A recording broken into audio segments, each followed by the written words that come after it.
Hello student, welcome in Physics on Paper and also welcomes you in your new class. I am Naveen Devrani, your new physics teacher. Student, 9th and 10th की पढ़ाई अब हो चुकी है। अब आई detail study करने की बारी। जो भी पढ़ा है अब तक उसी टॉपिक को और अच्छे से जानने की बारी। तो चलिए आते हैं अपने फर्स्ट एंड मेन टॉपिक की तरफ। कौन सा? हाँ, सही समझे। आई मीन टू से फिजिक्स पर। Student, the word physics originates from a Greek word which means nature. जी हाँ, नेचर। सही सुना सबने। इसलिए जो भी कुछ हमारे सराउंडिंग में होता है, और we can say all natural phenomena related to physics.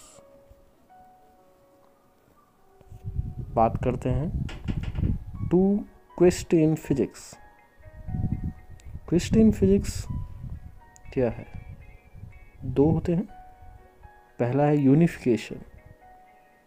Unification means many natural phenomenas explain in terms of just few concepts. कई सारे लॉज होंगे, कई सारे फिनोमिनाज हैं, उनको एक लॉ से एक्सप्लेन कर देना फिनोमिनाज को। For example, gravitational force explain motion of bodies freely falling towards earth, motion of moon around earth and motion of planets etc. दूसरा है बच्चों रिडक्शन। इसका मतलब है we learn about macroscopic system in terms of its microscopic constituents। यहाँ पर macro means है visible. Macro means visible and micro means non visible.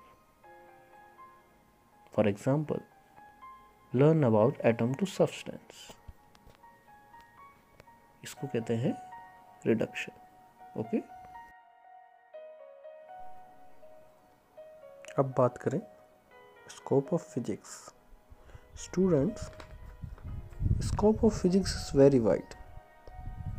जो भी कुछ हमारे आसपास डेली लाइफ में हो रहा है, everything is governed by principle of physics. इसमें हम न्यूक्लियस, जिसकी रेंज 10⁻⁻15 मीटर, से यूनिवर्स, जिसकी रेंज 10⁻26 मीटर तक है, पढ़ते हैं।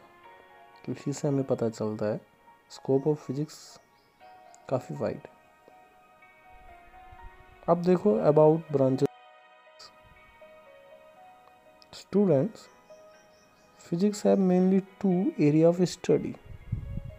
Also we can say two domains, microscopic world and macroscopic world. Micro and macro. Macro means visible or at large scale. Macroscopic world,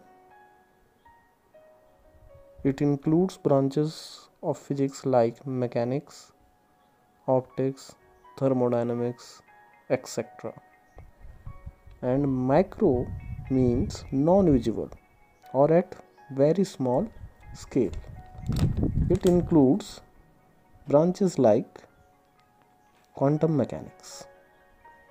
Quantum mechanics is the study of elementary particles and their various properties. Elementary particles क्या होते हैं? Electron, proton, neutron और उससे भी छोटे particles, उनकी energy, उनका momentum, उनकी पोजीशन, इन सब की स्टडी हम क्वांटम मैकेनिक्स के अंदर करते हैं। और मैकेनिक्स, थर्मोडायनेमिक्स, ऑप्टिक्स, ये सारी चीज़ें हम मैक्रोस्कोपिक वर्ड में पढ़ते हैं, और यही हमारे 11th का सिलेबस में भी है। ओके, अभी के लिए इतना ही। This is the first part of intro. Second part of intro release soon. Thank you student. Please like, share and subscribe. Thank you.